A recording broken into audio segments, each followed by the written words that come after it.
This episode of Capes and Lunatics is brought to you by Tweaked Audio. Get awesome headphones, go to tweakedaudio.com and use the coupon code Southgate to get 30% off, free shipping, and a lifetime warranty. Or you can get there through the link on our website, southgatemediagroup.com.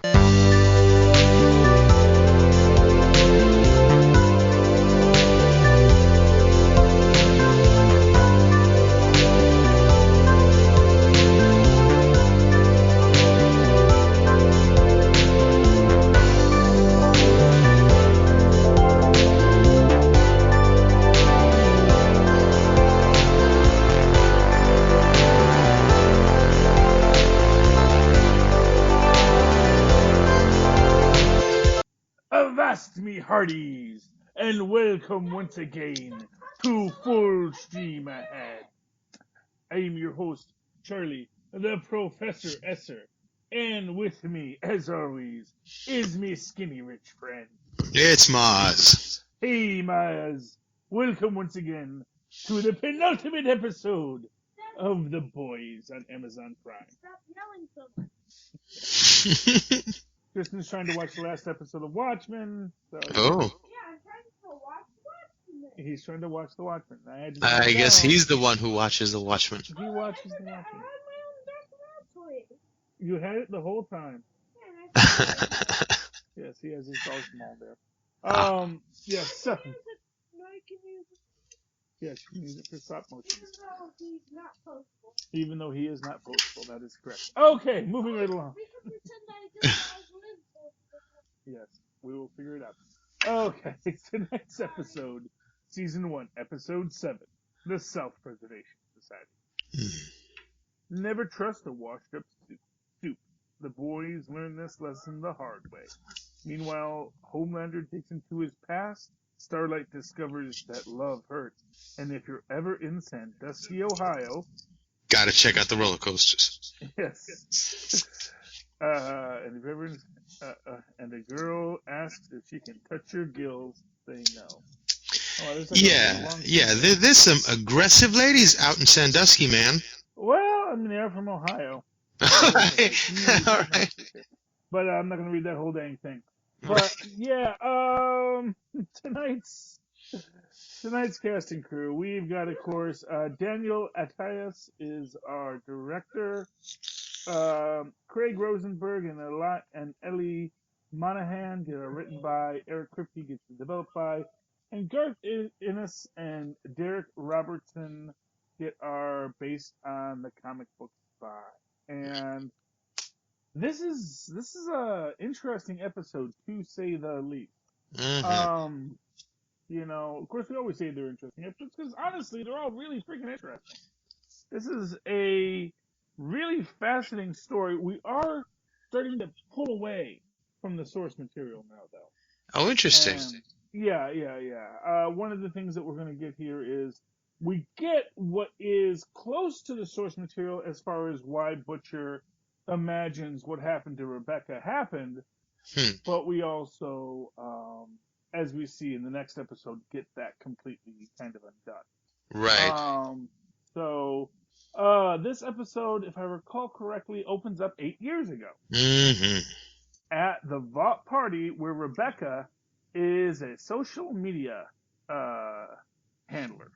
Senior digital marketing executive. Senior digital marketing executive, yes. She's doing well for herself. She's in charge of getting that whole faced book, getting the book faced, getting fully faced in the book for young Homelander. Right. And this leads, as such things do, to an interesting turn of events. A 3-hour tryst. Well, what's interesting about the 3-hour aspect of that Mhm. is we see in this one, what is her name? Madeline Mm-hmm. and Homelander actually have sex, and it is not 3 hours. Yeah. I mean, so I think the implication might be that they did a whole bunch of work and then interspersed between, bouts of working were these short bursts of whatever you'd call it. Yeah, but that And again, that goes to something I've suggested before, is that there's not really any evidence that this was not consensual. Oh, no, especially not from when the video shows her exiting. She does not look like panicked, or like she doesn't look like she was aggressed upon. She looks like, oh boy, I better not get caught. That's the only thought. And she puts on her shoe really calmly. She doesn't seem terribly disheveled. And she looked like she was just worried about getting caught. It did not look like she had went through a harrowing experience. Yeah, I mean, never want to assume what the woman went through, but yeah, there's enough ambiguity in it to leave us all wondering what we're looking at. Oh, I mean, I don't know. I didn't think there was very much ambiguity there. Oh, well, I mean, ambiguity as far as the narrative we've been given. Okay. Well, okay. And I thought it was implying pretty clearly that it was a good time. Like I said, well, and again, I never want to assume that, because again, it's sort of the situation where, hey, I could melt you with my laser eyes if you say no. So what is consent? What is consent when someone has that power? Yeah, but even that's not the impression it looked like when she exited that room. She wasn't running to get away. She went outside. She leaned up against the wall, collected herself, put her shoe back on, fixed her attire. Yeah. I don't know.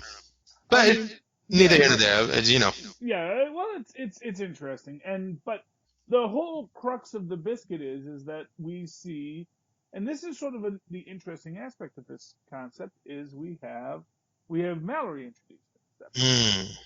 And we actually get to see Mallory, and I guess Mallory is her first name. Not, because I always assumed it was like Quinn Mallory. No, it's Grace Mallory. Oh, it's Grace Mallory. Okay. Yeah. So it is a female by the name of Mallory.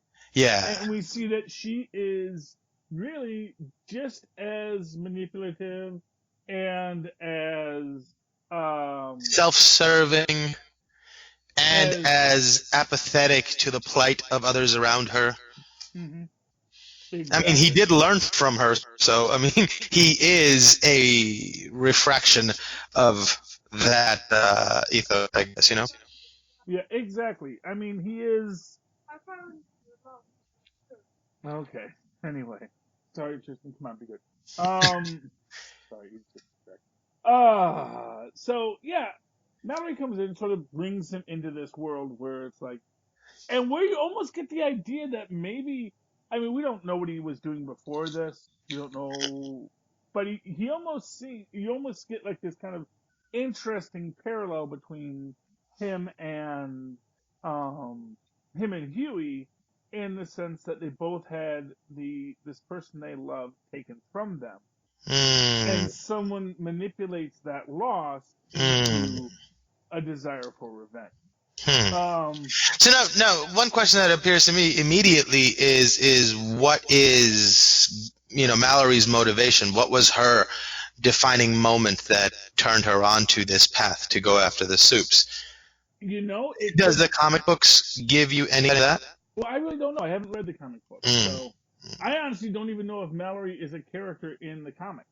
Interesting. To put a little dot on the I. I really don't know. And just watch the show, Tristan. Anyway, so the question that we get here is Billy Butcher a bad guy or a person who's been hurt? Well, and then it's like sort of asking you to ask yourself the same questions about Homelander. Exactly. And like, is he just like Homelander? Well, and I think, I mean, we get the idea when Homelander visits Dr. Vogel. Yeah. Or Vogelbaum, sorry. Yeah. And Vogel makes the point about when you raise a child without its mother, or when you raise the animals without the mother, they get meat. You know? Yeah, they're all terrorists. Tristan, Mozz hasn't seen the show yet, so no spoilers for him. Okay. That's all right. Anyway. Yeah, it's interesting. They completely played up the father-son aspect there, and you could see it coming. I was like, oh, I bet you that's the guy who raised him. Yeah. well, and I think that's the same actor we see from the other side of the window. Yeah. Oh, When okay. he's Right, there right, with right, his right, little right. blue blanket, you know, his plush mommy rather than his wire mommy. Mm. Yeah, it is. It's a difficult process for Homelander, but we also see that Homelander, especially as the story progresses, how much he is separated from his own, how much he sees himself as so far above The mud every. people, as he calls them. Exactly. Which is, a delightful play on it, because, of course, obviously, Homelander, blonde hair, blue eyes, you think he's a white Right. supremacist. But no, he's a superhuman supremacist. He's Magneto. Yeah, and even more so, he's even like himself supremacist. He thinks, Yeah. I mean, he clearly is more powerful than all of the other superheroes. Well, to be fair, I get the feeling that this whole plan of his is going to backfire. Well, I mean, Because we saw him. Well, no, because here's the thing. Here's the problem with creating supervillains. mm, Okay. Dr. Manhattan is, of course, not Dr. Manhattan, sorry. I'm watching TV. Homelander is, of course, a superhero, a superhuman of right. amazing powers. He got that perfect genetic lottery that meant that when he got the compound V, everything came to him. Now, when compound V has been given to other people, the results are not so much. But once you start randomly dispersing this compound V, the chances of someone getting something that Mm, can defeat Homelander mm, becomes exponential.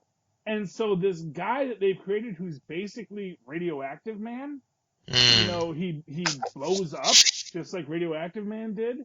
Not the Simpsons Radioactive Man, the Radioactive Man of China, which was essentially China's attempt to essentially recreate a Hulk. They basically exposed this guy to so much radiation, he's got super strength and super power, but then every so often he gets too hot and he reaches critical mass and explodes.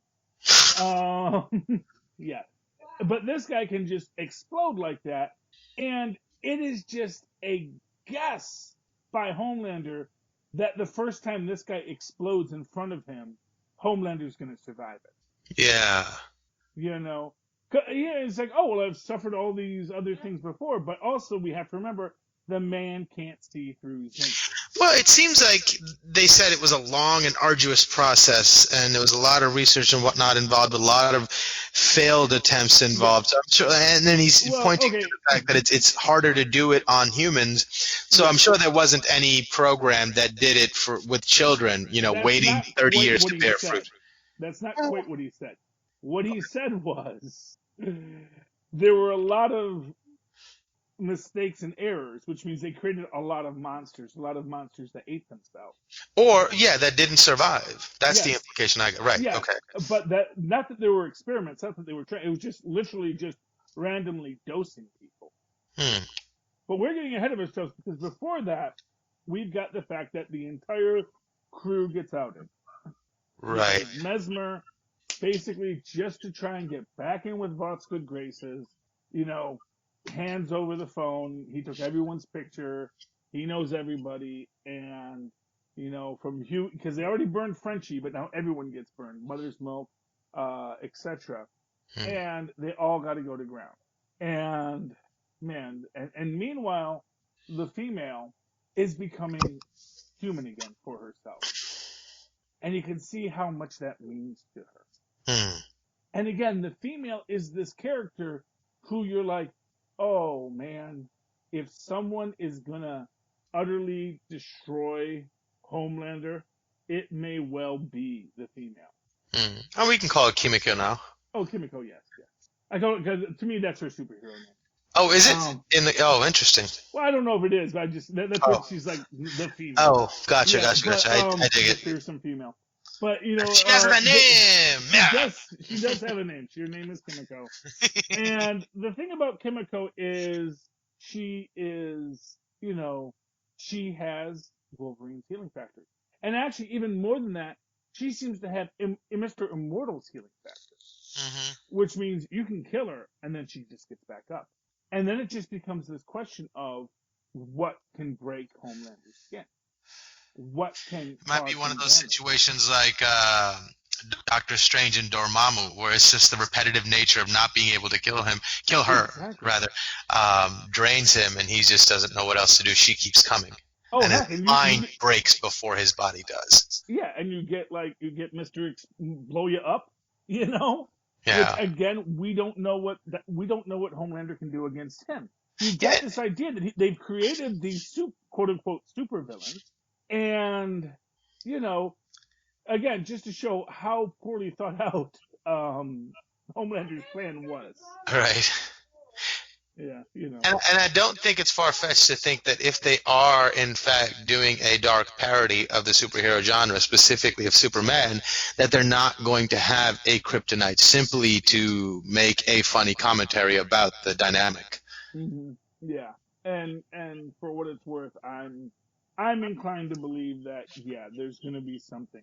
And we get to that in the next episode a little bit, but But here, I think then we're taken to maybe my favorite scene in this episode is Homelander grilling everybody, specifically Starlight, about her lapses in judgment and security.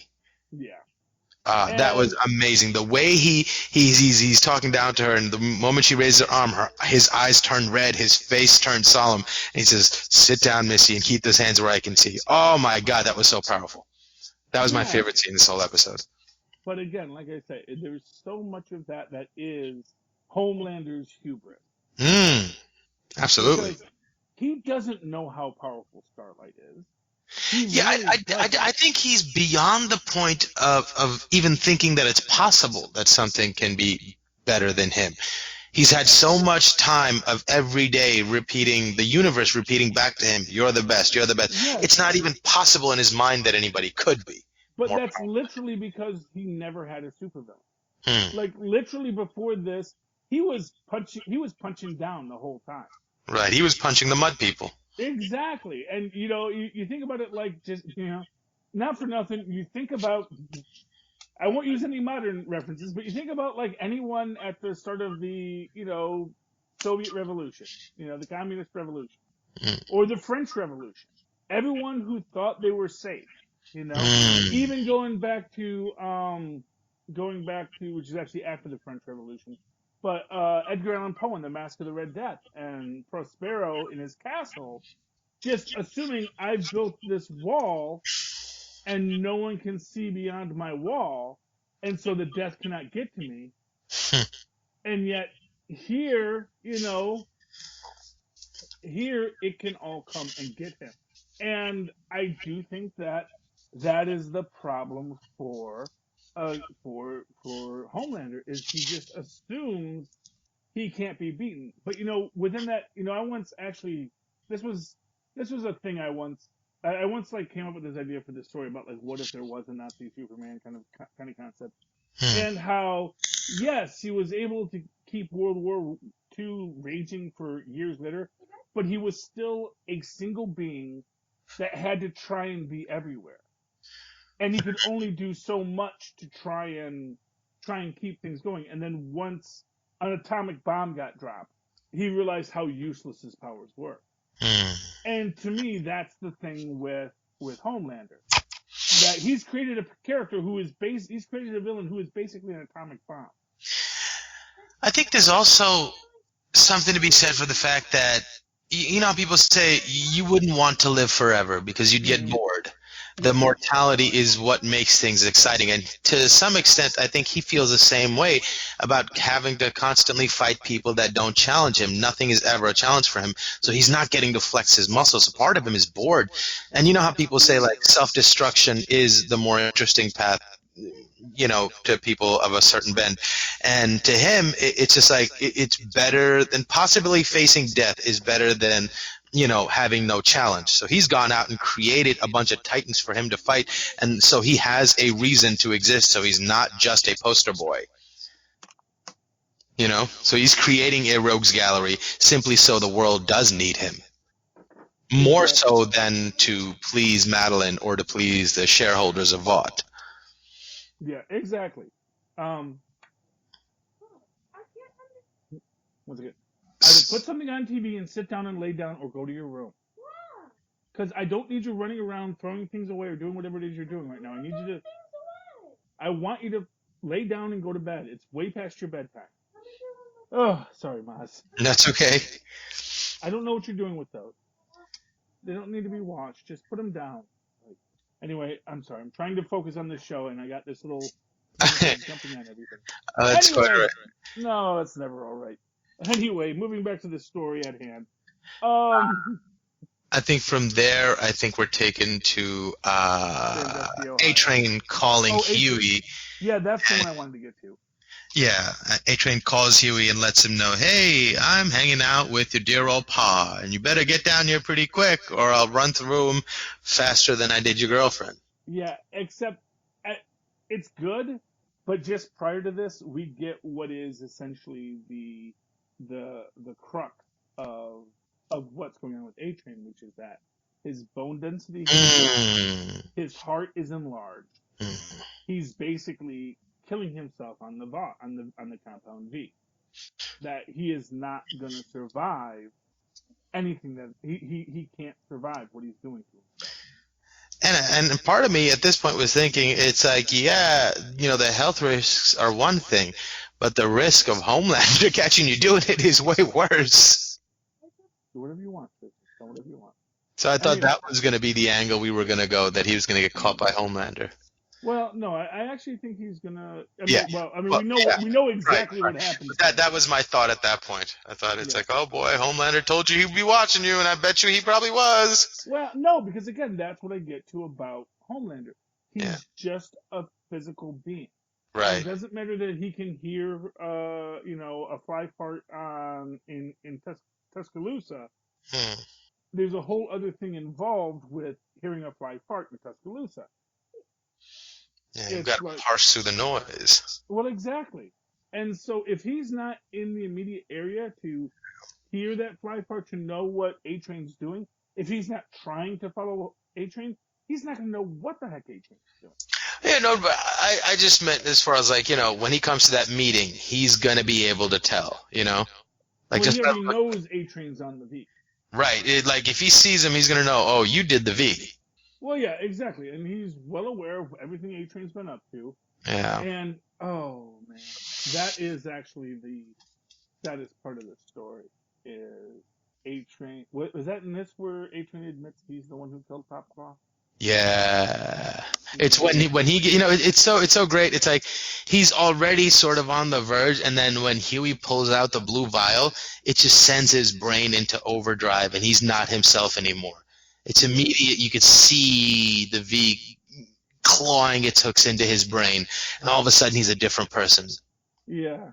And, well, because he's a junkie, man. Mm-hmm. He's a junkie, and it's like Mother Milk says, I've been around enough junkies to know a kid when I see one. See, this poses an interesting question. Like, none of the soups, it seems, are aware that Compound V gives them their power, right? Like, it doesn't seem like Maeve's aware. Starlight's obviously not aware. I don't think the Deep is aware. And I'm not sure who's aware of what. Right? That's the question. It's like, I don't know if Maeve's aware or not. Basically, I get the feeling it's one of these things like it's an open secret once you've been around a while. Yeah, but nobody else has tried to keep on enhancing their powers by using. You know what I mean? Well, because nobody else's job is to be the fastest man alive. So, for example, if you're the Deep, your job is to be the king of the ocean. Right, you're not measured constantly. Yeah, if there aren't 6 other guys trying to be the king of the ocean, you're fine, And as we see, it's not exactly a prime gig he has. It's so funny. It's like the double slit experiment. The photon is fine until you try observing it and measuring it, and then it breaks. That's funny. Yeah, exactly, and that is, I think, where these guys find themselves, and we see that with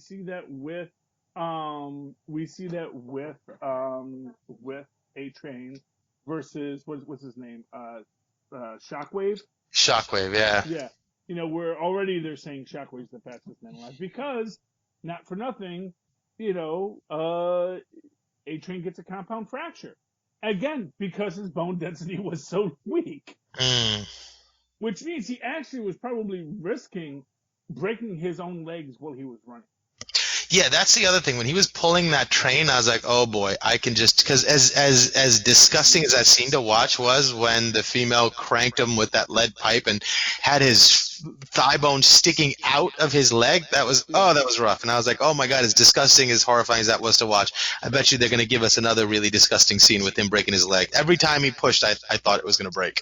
Yeah, well, I'm guessing that the compound V, gives you that that extra that even as it's weakening your bones. I guess when you're on it, maybe it's like you're feeling no pain. Yeah, but the other thing is, it's an interesting question. It's like, how long has it been since the rest of the story progresses from the time that Huey, watches the female break his leg to the next scene where he's pulling the train? Like, it doesn't seem like it's been more than a day or two in Yeah. everybody else's life, and his bones are fused together already.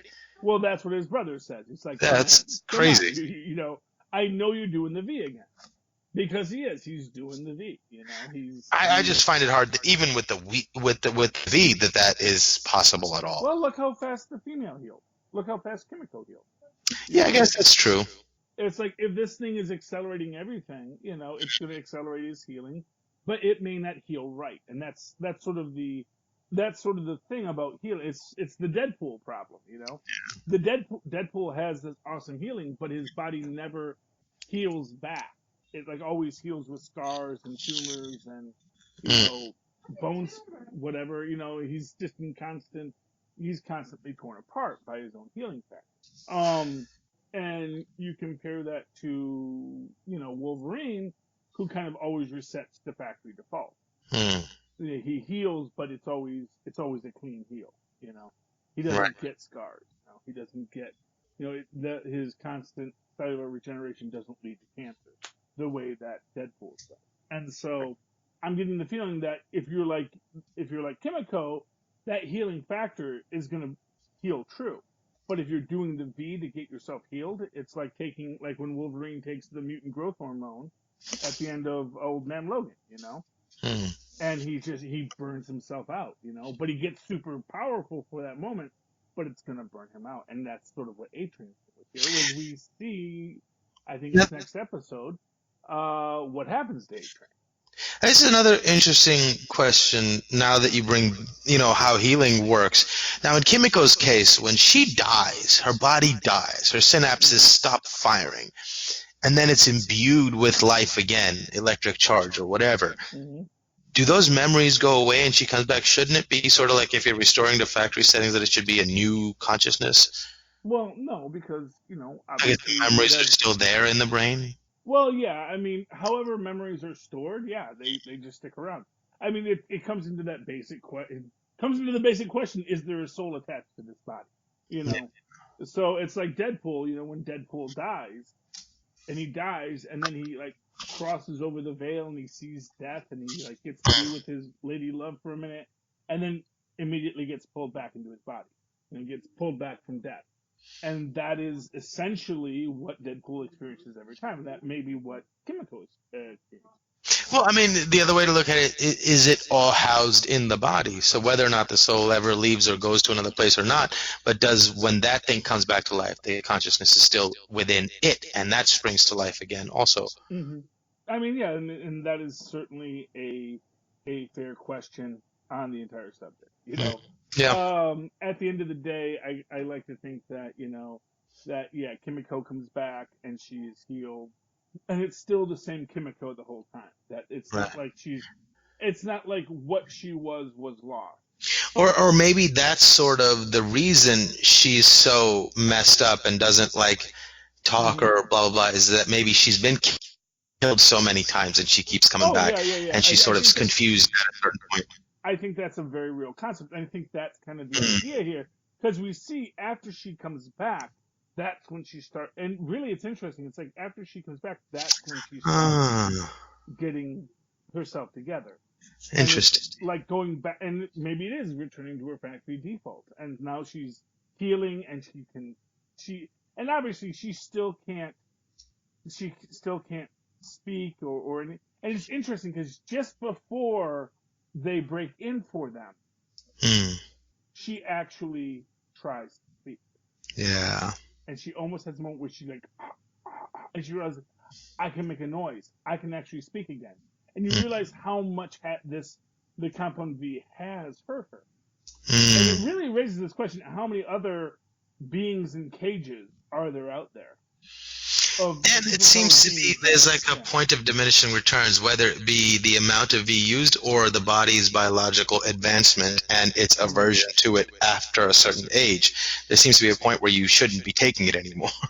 well, it seems Where different. instead So, of making you, it gives you less dense bones and a more fragile body, as opposed to well, the opposite. I think so. Actually, I'm going to go out on a limb on this. Okay.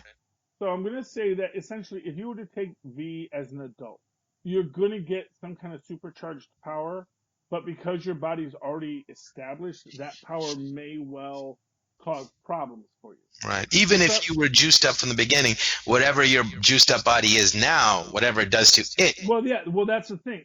Right. So the way Compound V seems to behave is it sort of generates randomized power. And so when you, Or it unlocks, untapped genes that have always been there, but don't have the yeah, precursor to activate those genes. but again, it's sort of like if you get it as a child, maybe you develop these powers, but if you get it as an adult, these powers sort of brush onto you. Yeah, it's And because so, probably it's like because you're not growing, so you're not like growing is I sure. guess another term for healing because you're Well, becoming anew. So if you're constantly healing and the changes heal into you, you can absorb those changes. But once your body's not no longer growing, you're not changing. So any damage that's done yeah. is sustained as opposed to adapted around. Well, so let me give you an example of this. So they actually make the point in this that A Train has to have like 8,000 3,000 calories. calories an hour. Yeah, exactly. Holy moly. Yeah, he's got to be constantly chugging just basically raw sugar. Either that, or I was wondering what could have possibly been in that. Like, what could possibly give him that sort of energy? I Like mean, yeah. Well, pure honestly, ethanol or like petroleum? no. I mean, no. Just basically a super thick sugar slurry. Wow. Sugar has a lot of calories. That's why we like it so much. Mm, It's an amazing amount of calories in a teeny tiny box. It's amazingly powerful. mm, you know and the idea is that yeah, he has to constantly take this because his body needs it to keep the metabolism up, because even though his body has evolved or grown up with this, it has to deal with it with what it has to deal with. So as an example, if you give an adult this and he suddenly develops super speed, he doesn't have the energy stores. He's going to start eating his own muscles to keep himself mm. moving. His metabolism isn't going to be able to handle what it's going through. So a lot of times, yeah, it is going to result in some kind of horrific accident. Yeah. But that doesn't mean the person didn't gain superpowers. It just means that those superpowers then became a curse. It's like suddenly you develop magnetic powers, but you don't. But because you didn't grow up with it, you don't know how to manage it or manipulate it, and just stuff starts flying at you. You Mm, know, or mm. you develop. You suddenly have flight, and then you just float off into the upper atmosphere and you die. You Yeah. know, it's like all these things that if you weren't able to control it because you've had it since a child, it could be really detrimental. Like, for example, someone who just suddenly starts to explode. you know, Mm. and that's the success, but that's also the success because that's all he needed to do. And it was a simple power, but again, a super destructive power. Mm. A power that may be destructive enough to destroy Homelander, that maybe Homelander doesn't have defenses. Mm. Yeah. Especially if we start imagining that, you know, a guy that can generate that kind of heat within his own body and that explosion within his own body may not be susceptible to something like heat vision. Mm. Mm. That concussive force against him isn't going to damage him. And then you get this question, what does Homelander do if he can't defeat this guy? Because we've already seen Homelander have limitations to his powers, or at least perceived limitations to his powers, when he Yeah. won't save the jet. And he's like, Right. oh, if I try to save the jet, it's going to turn and all these kind of things after he's the one that destroyed the jet.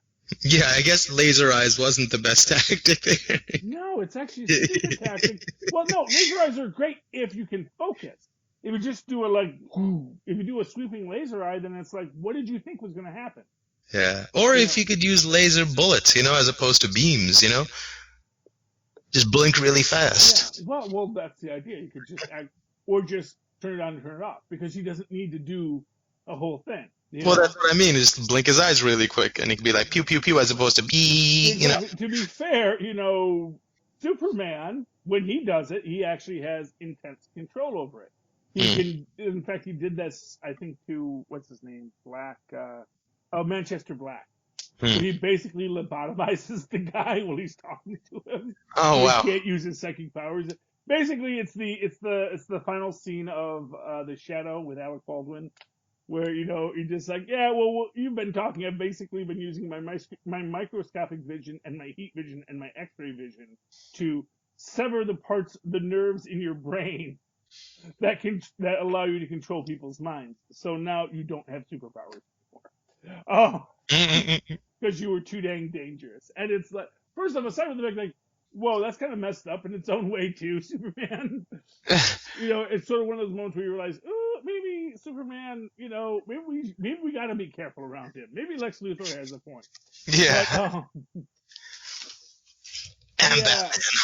that is the crux of this biscuit. But one thing we got to talk about is the Deep, Hmm. and man, they're gonna make you feel sorry for the Deep. Um, Yeah, that scene was kind of a little strange to me because, like, he's a superhero. Why couldn't he just push her off? He just sort of, like, laid back and let her do her thing. I know they're trying to make a point, but, like, yeah, I don't know. It seemed really forced.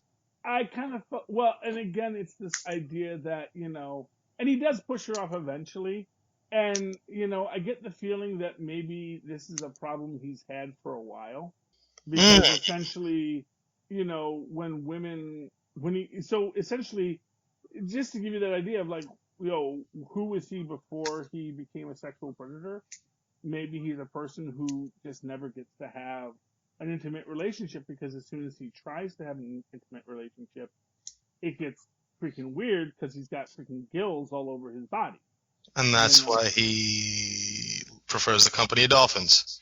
well, or I mean, actually, like I said, I don't think he even likes dolphins. I think it's just like they're not messing with his gills, So it's like Right.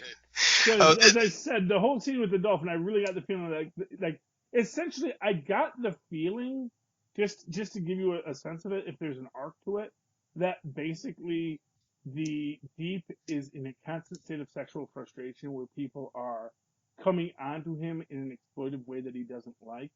And so the only way he can have sexual release is dealing with essentially transactional relationships. yeah. And that is in its own way its own kind of sad situation for the poor guy, even as we don't want to feel sorry for him because he's a creep and an ascot. Right. Right. He's a total ascot. Oh, and yeah, that so it's interesting how he gets his situation where someone just wants to be with him because they're a soup boinker, you know. And more than that, she seems to be enthralled by how strange it is and how much of a freak he is. Exactly. Yeah. She's like someone who goes to a location to seek out the diminutive person who flies their uh, comfort. Mm, yeah. Not that there's anything wrong with that. It's just you should always be polite when you're doing it. That's all I'm saying. you know. But going into that idea, yeah. So that's the Deep situation. And like I said, I love the fact they sent it to Sandusky, Ohio, and they make all the. And again, growing up in Michigan, Sandusky, it's like the one part of Ohio that people in Michigan actually like and accept as a good place. Because it has Cedar Point, the Amazement Park, and all kinds of. It's its own little place, and you gotta love it. And like I said, there is a SeaWorld down there, and just the idea that just how devastated he is because he really wants to, he wants to wants to lead a group of dolphins into the, to handle things, and then, in the military, and it's like, no, you're not getting called up. Yeah. You're a pariah. We're going to keep you alive because you have value to us, and we don't want you out there. I don't necessarily think is that they believe he has any value. They just think that the damage that could be done to the brand by having him, appear as like one of the seven could be so weak. Well, Is honestly, like, you can't let him die, you can't fire him. All you can do is put him in purgatory. That's the safest PR move. well, I mean, I think his argument would be that let me be a hero again. Well, yeah, we tried that, but you're bad at it. Look, you tried to save a lobster from the grocery store and was a terrible job at that. Well, he didn't say what he was going to do, and I don't know what he was going to do. Well, no, but I mean, like you should plan for he's just really inept at almost everything. Yeah, and he really wasn't going to do much with that lobster, as we said. It's fresh water in Ohio. There's not a place to release a lobster back into the ocean in Ohio. Yeah. The best he could have done is packed it in ice and had it shipped to Maine and put in the ocean in Maine before it wandered into another trap. Yeah, I mean, I wonder sometimes how he even got on the seven. He's lucky that in an alternative universe there was a comic book hero called Aquaman, and they needed a parody of him. Yeah, I mean, that is is essentially, yes. I mean, obviously, yes. Although one can argue, 3/4 of the planet is covered by water. A water-based hero. It's sort of like, it's. Do you ever watch the cartoon Tick on Fox? Yes. And there was a character on that called the Sewer Urchin. And the whole time, every time you see him, he said, "Well, and they make him talk like Rain Man." So he's like, "Oh, I'm definitely, gonna do this." And he's like always this like weird little guy in every scene. But then there's one episode where the Tick and Arthur and Dick Flattermouse, because Batman is in the live action one. Because that was, he couldn't use characters he created anymore because they were now property of Fox. Even in another Fox property, he couldn't translate them because it was just all kinds of crazy issues. Yes, but they go into the sewers and suddenly he's like completely capable because now he's in his environment. And that's the problem for the deep. It's like if he was in the ocean, if he was Aquaman, if he had an undersea kingdom, right. if he was an independent being fighting things in the ocean, he would be a top tier hero. But because they keep him on land. Yeah, or even if there were other people down there with him to mingle with, if there were, any other humans who were able to breathe underwater, even if they didn't have superpowers, I mean, like he would never come out to land because he really doesn't like it on land. Well, I think he likes human company because he's a humanoid. I think he likes company. Well, yeah, but I think honestly, if there was a person who had gills. Yeah. I think he would be very happy. If there was one other human being who had gills, who could be with him, regardless of who that person was, I think he would say, "This is all I need." And I think it's this immense loneliness. And that's what we get from the Deep in this episode, which is like, how dare you make us feel this bad for this guy who is really making his own bed every time he makes it. But at the same time, yes, he is also terribly lonely. Oh, it hurts me to have sympathy for him. But anyway, that's the Deep. But so obvious, and here's what I'll say is we do get that Butcher has a heart, because when Mother's Milk pulls out the fact that, look, I think that they were absolutely willing to give us everything we wanted, and you bailed because they couldn't give you Homelander's head on a platter. And it eats at him, and he realizes, okay, and he makes the deal, and they all get, all their families get protected by the CIA, so they can't be hurt or because after they've been burned. But at the same time, they all don't get to be cared for. And yeah, what do you think that happens in that situation? Because they've made the legal issue a non-issue, there's no reason to come back at the family. So I think they're probably safe, right? Well, essentially, once the super-powered terrorist shows up. Right. And now, is that next episode or is that this episode? Um. I want to say it's next episode, so let's hold off Okay. on that for next episode because I think that has a whole quality that we got to talk about here. Because I think actually no, you know what? I think it has to be this episode, right? Because this is the episode where we get the Madeline, where Homelander explains to Madeline that he was the one who created them. Right. That's yeah. Yeah, it's when you watch two at a time, it gets a little confusing, but A little bit, yeah. Yeah, so right now, yeah, because I think at the same time you have the fact that Mother's Milk and Frenchie get captured, and then Hugh's got to figure out how he's going to save them, and that's what we get in the next episode. Right. Because he confronts Starlight, and she rejects him, and we see what we're going to do next. Okay. Oh yeah. So this episode ends, of course, with Huey going to meet Starlight alone. And while they're talking, Butcher shows up and shoots her with a 50 cal, just standing. I know, because and again, it's so insane. It's got a sniper rifle. It's like a dumb bullet, and he knows it's a dumb bullet for her. And that's the thing about it. It's like she can be mad about it, but everyone knows she's bulletproof. Right. So it's like, yeah, that was that, but I think it was much more hilarious to me that he had a gun like that and he was shooting it, just holding it up. Oh. Okay.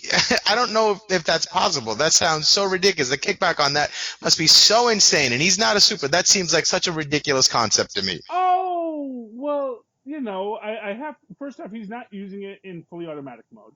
He's using it. No. It's a sniper rifle. There's no fully automatic mode. It's a sniper rifle. He shoots her with a giant 50 cal out of a sniper rifle. Everything can have a fully automatic mode. If Hollywood has taught me anything. But and they actually do I think he was what he had. Oh, I don't know if it was a bolt action or not, but I don't think a gun like that can go fully automatic. No, it wasn't bolt action. I actually think it had a clip. Right. Okay. I think it was an automatic, and he was firing one shot at a time. So essentially, and he doesn't shoulder it. And he has it pretty much on his shoulder. That's how he's shooting it. Is he? No, I thought he has it at his side. So that essentially it rocks back with his shoulder when he fires it. Yeah, but I don't know. A gun that powerful, it just seems ridiculous. It just seems like I said, I can't speak to that specifically. Although at the same time, not for nothing, people fire guns like that, fully shouldered, and I don't think so. I don't think that's a thing. You know what, Mozz is going to say this. It's a comic book. It's definitely one of those. But I thought that was one of those comic booky things that was worth bringing up because it was so ridiculous. Yeah, like I said, I guess to me it didn't look as ridiculous. It didn't look like it was outside the premise of normality. But yeah, it completely caught me off guard. I was like, that's insane.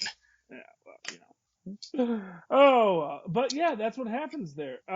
So that I think is the whole of this episode. We do end it off with Homelander admitting what he's done, Madeline taking him back to her place and having some really disappointing sex, as it were. Yeah, and the interesting moment there also was when Homelander tells her what he did, she's facing away from him, and she turns around with this big smile on his face, and you're wondering, did she take that moment to collect herself? Was she sort of like, oh my God, this is getting out of control. I don't even know if I can handle this I was wondering what her emotion was in that moment. And towards the end of the next episode, you kind of get an insight into what she was probably feeling in that moment before she gathered herself and put that face on. My honest thought on it, if I'm going to be honest, is she totally knew about it the whole time.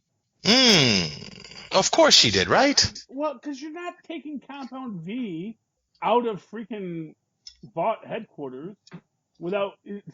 I'm sure they track that stuff, Yeah, Let's be but clear it is here. one of those situations where Homelander, like when he did to, the girl at the computer desk, and he's like, "Listen, I'm Homelander. You're gonna do what I say." And I'm sure people did what he told them to and didn't say nothing. Yeah, So but it's at the entirely same, possible. But I mean, I felt like she took a moment to gather herself. Maybe she didn't know. I felt like she was sort of like trying to find her footing on new ground in that moment. I mean, that is a possibility, but I think that she turns the situation again to her advantage, like she Oh, always of does. course, of course. At least for then. Although then she says something, and That's again, this is one of the things. Like Vogelbaum's story is the. I mean, it's an adapted version of the comic book version. So in the comic book version, it's essentially what we see happen to Rebecca, except in that situation, it's actually they're in their living room, they're in their bedroom, and then it happens, and then he has to Rebecca dies, and Butcher has to kill the baby. Well, he doesn't have to kill the baby. He makes a choice to kill the baby. right. Um, Oh wow. yeah, well, because it just killed his wife, and it's clearly not his kid. Right. Although, again, arguably maybe an assumption in its own right. And But he has sort of the precedent, the moral precedent in his mind of being against all soups. So it's an easily justifiable thing according to that narrative. yeah, well, actually, I'm trying to remember now if Compound V was actually a known quantity in the comic book. Oh, interesting. Because part of me thinks it was sort of like the super soldier serum in Captain America, Right.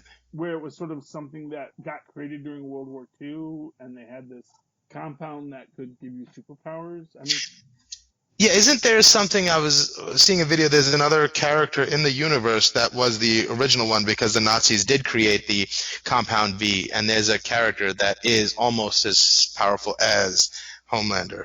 I mean, it's entirely possible. Like I said, I haven't read a lot of the books, so. Mm. But for all that, even though I haven't read the books, I love what we're doing here, and I love the stories we're getting, Yeah. and I'm looking forward to where it goes next. Because All right. this was the penultimate episode. Take a drink, everyone. Hey, and do you want to get to the hardest working person in showbiz today? Oh, I'm gonna give my hardest working person in show business today to I'm gonna give it. Where's the deep on this? Who was the actor? Oh, interesting. I'm gonna give it to Chase Crawford. I really feel Chase. I mean, he is pathetic, yes, Hmm. but he plays it so well, where he's clearly a person who is just. I mean, he is. He is definitely a guy who. I forget who played Stifler in the American Pie films. Oh yeah, he used to have a real memorable name. It was everywhere at one It point. was one of these Von Van kind of names. Yeah. But he, Stifler is such a loser, but was played so well by that actor. Mm. And I kind of feel like what this he's like if Stifler was a superhero, and it's like I said, how dare they make me feel sorry for this guy? Yeah. But at the same time, I guess at the end of the day, that's maybe the story, is that all these people are the products of their environment. See, I think with the deep, I think that there's also a responsibility to be better. That's the only time that I can find pity for you, is if you're taking this constant messing up that you're doing and that you're learning from it and you're getting better. If you're not making an actual effort to be better, how dare I have any sympathy for you? But who's ever told him he had to be better? Wow.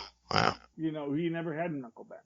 And for what it's worth, that is the crux of the Homelander story in this, is that he was raised in a box. He was raised without love. So why should he ever have developed a human attachment? Right. And because he has no human attachment, he is who he is. And yeah, maybe it is a semi-self-destructive, self-aggrandizing idea. Like, I need a supervillain to fight. I am so sick of random criminals I have to punch. Yeah. I want to, I'm tired of having to kill some guy, and just because I can, I want someone that when I shoot him can punch back. And it seems like he is simply a product of our society. and the little pockets where the bad feelings exist in all of us collect and coalesce and express themselves as this, but he's really a reflection of everything that's wrong with society. He's just every bad thought taken to the nth degree. Yeah, and I think maybe on some real level, that's what all these characters end up being. Yeah. And we're You complicit know? and responsible as much as they are. Well, I don't know if I'd go that far. Well, okay, maybe not as, but Yeah, to I mean, you know, we shoulder some of it. we certainly haven't made the world any easier, but at the same time, you know, I think that, you know, holding human beings with great power to accountability is actually kind of in the vogue right now. Mm. And really recognizing those great words Stan Lee once wrote, that those with the most power have the greatest responsibility, is maybe where society is moving to and evolving to. Right. And in this story of the boys, what we see is people who never got that message. Mm. Either because even if they got the message, it was then stomped out because someone else told them, you know, whatever you want, you got it. Yeah. You know, and basically the child actor syndrome, which is again why it's so great to have Haley Joel Osment as Mesmer. The Right. idea of, you know, the guy who was told at one point anything he wants he can have, and then suddenly to have not have it come back. And again, much like the Deep, finds himself in a spot where he has a power, but that is not visually. That's a really great power, and in fact, an amazing power that could maybe be used to help billions of people. But instead, because it's not visually satisfying, because it doesn't make for a good comic book, essentially, Yeah. he gets shuffled off to the side. Yeah, I mean, right now he could be helping us, maybe affect global warming by somehow using his powers to recap the ice. Oh, who? The Deep. Yeah. I don't know if his powers go that far, but if nothing else, he could. You know, I mean, They don't. I don't know. yeah, I mean, to be fair, he seems to want to protect the oceans, but he also, you know, it's like this thing. He's not from the ocean. Right. He has this amazing set of powers in the ocean, but it's not like that's his home. It's like he's sort of like, oh wow, I can live here, but you know, it's like if you suddenly realized you could speak an alien language, and then you went to that alien language, that alien planet, and you could like interact with all the aliens there, but you yourself are never going to be an alien. Mm. You know, and no matter what, you know, the dolphins there see you as an interesting, you know, trick, and the humans back on your own planet just see you as a freak. So no Right. matter where you go, you have no home because you are of two worlds. Right. And that's why I say he's the hardest working man in show business, because how dare you make me feel sorry for this guy? I dig it. My hardest working actor in show business goes to Anthony Starr playing Homelander. Because that scene where he's grilling the 7 or the 5 now, and his confrontation with not only Starlight, but his confrontation with Maeve in that scene, and then couple that with the scene he has with his quote-unquote Dr. Father, was so powerful. Like the little subtle emotions that dance on his face when his father tells him, "You're the biggest failure I've ever had." You know, and like contrasted against the moment before where he's at full chest pumping pride saying, "I'm the best superhero there ever was," and he goes, "You're the biggest failure I have." And to watch that moment land and actually hurt him was pretty amazing, and sort of like gives a little vignette into what his actual weakness is his emotions. Yeah, I mean, without a doubt, it just. Yeah, I mean, he was great in it. I mean, Yeah. you know, it's, you know, and for what it's worth, it's the two ends of the spectrum. It's the person who is. So in this sense, both men are horrible. Both men are horrible because they've lived their whole lives in separation from the world around them. And it seems like one doesn't know what to take pride in, and one has too much pride to go around. Exactly. Anyway, that is the penultimate episode. Take a drink. Of The Boys. Mozz and I are going to be wrapping up The Boys in a little bit. Then we're going to be looking at a new project to do. Ooh. So I have my top 3 for our next show. Mozz, do you have a top 3? I mean, you suggested one that spoke to me so much that I'm just going to make that all my 3 picks. It's Okay. should I say it now?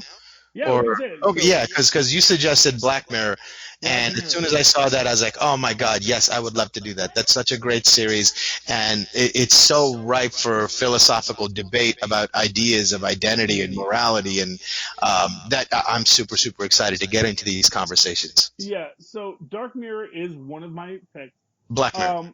Black Mirror. Sorry, Black Mirror. No, I want to do Dark Mirror. That's a completely different show. No, Black Mirror is definitely one of the shows that I would like us to do as a pitch. I think it has a lot of advantages, not the least of which is it has this backlog catalog with no overarching story. So we can literally pick and choose random episodes to do while we're waiting for, as an example, The Boys to come back or to find the next show we want to do. So it's a great filler to do the entire time that we're doing other things when we can't do Well, that's a great point. So then we should come up with something else as well. Yeah. So the other option, and this is I'm gonna be honest, this is what Phil's pushing for. Phil and Lilith both want us to do The Mandalorian. And I also want to do the Mandalorian. And Tristan also wants us to do The Mandalorian. Yeah, I'll do The Mandalorian because I've been meaning to watch it, and I just recently, and I'm not a big Star Wars fan, but I just recently watched Rogue One because I got Disney Plus, and man, oh man, did I love that movie. Mm-hmm. It was so good. It was so good. I tell you, I think that Star Wars is doing its best stuff in its expanded universe outside of the entire Skywalker, Game of Thrones storyline. And I think, even this is, and I think more fans might see this as, even though I never saw the prequel, more fans might see this as a good prequel series. Okay, yeah, I mean, it does set up everything after Empire Strikes Back, but before, or not Empire Strikes Back, everything after Return of the Jedi, but before The Force Awakens. Yeah. So it actually is kind of the Rogue One of the final set of 3 sequels. So we're still waiting to see. We're going to see Baby Yoda in that new movie coming out on the 20th. And we might see the Mandalorian or Boba Fett. Anyone we could see. Then the third option. This is my suggestion. It's only 6 episodes, and it is such a good show. It's a real shame that it's actually encapsulated because it is set to a book that's done, which is Good Omens. We might see the return of the Shadow Guard. I don't know if you've seen it or heard of it, but man, Good Omens is amazing. What's Good Omens? Good Omens is a film. It's a series. David Tennant plays a demon called Azrael. I forget the name of the actor who plays the angel, and I also forget the angel's name. Oh, yeah, that seemed really cheesy and cornbally. Is it good? Oh, it is amazing. Huh. It is amazing. Have you ever read anything by Terry Pratchett? No. Me neither. No. But have you ever read anything by Douglas Adams? No. Okay. That's The Hitchhiker's Guide to the Galaxy. Oh, I did read that, yes. Okay. In the Star Wars movie, we might get like a little Shadow Guard or some other old characters. We'll see what they have in the new movie. But we might even see a Force Ghost Anakin. I can guarantee there will be a Force Ghost Anakin at some point. Pretty much guaranteed. But so it's a really interesting thing. If you like here's the thing. If you like flippant comedy about religion and God and a universe in which there is a God and there is a devil and it's bogged down by bureaucratic nonsense, this might be the series for you. So it really speaks to me because to me the idea of cosmic bureaucracy is to me just the most brilliant idea in the Omniverse. Oh, I see the callback to Hitchhiker's Guide to the Galaxy now. Exactly. I see what you're saying. Yeah, I dig it. There's all these things on these cosmic levels, but then, there's a form and there's a procedure Right. and there's middlemen and people who fall between the cracks and where they live between the cracks and, when things are on a cosmic time. And so I love Good Omens honestly, I'm going to say Good Omens is my first pick. Hmm. Mandalorian is maybe second, but then I had to put like right in the middle. So it's like one and a half, two. Is Black Mirror because I love Black Mirror in the sense that first of all I haven't watched a lot of the Black. I've watched like two Oh, or you three haven't? of the episodes. Oh, Yeah, I really? haven't. Oh my God! Are you in for a treat? My God! I hear so many good things. It's like, it Oh, would give me an excuse to watch it. And like I said, we can pick random episodes. oh, oh, oh, We oh, don't oh. have to follow any order. And we Yeah. can just say, we're going to do season 1, episode 3, and we're going to do season 4, episode 6. Oh yeah, and I can come up with like a best of list and like an order in which they should be watched to sort of because some of them like the technology that's introduced informs other episodes. And yeah, so oh my God, yeah, I'm super excited about. The only other show that I can think of, it's like a show that was on Stars last year. It was on for 2 seasons and it got canceled. But in my opinion, it was the most interesting, most exciting new show on TV with some of the best writing I've ever seen. Unbelievable show. Was it It, an anthology or was it? no, it was just a show that sort of had a continuing narrative, but it What was was the plot? about in the 1940s. Germany had discovered a portal into another dimension, or rather, they did an experiment that bifurcated our world into 2. So there was another universe, another dimension that was birthed because of this weird experiment. And they have a tunnel where people travel back and forth. And there was sort of like the CIA type organization set up to trade information back and forth to other worlds. And at one point, there was a big pandemic that happened in one of the worlds. And it didn't happen in the other because things were, as time progressed, the world started being very different. And a bug from one world got to the other. A lot of people were wiped out. That caused mass panic, and they closed the doors between the world, and there's secret travel done. But the whole show is about the espionage aspects from one world into the other. And you think about like there's versions of you on the other side.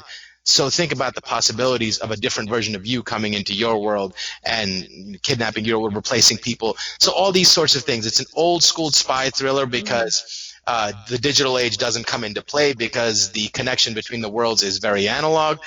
So it's a very, very fascinating show, and it's unbelievably well written, and it stars Schillinger from Oz. What's the actor's name? Who also plays J. Jonah Jameson in Spider-Man. J.K. Simmons. J.K. Simmons, and he is unbelievable as these 2 completely opposing versions of this one character. It's an amazing show. Is that called Another Life? No, it was called Counterpart. Oh, Counterpart. That's okay. Yes. One of the best new TV shows ever, and I'm sad it got canceled, but I'd be up for reviewing that. I don't know how many people have even heard of that show, but more people should. So, our loyal listeners, these are your choices to vote on.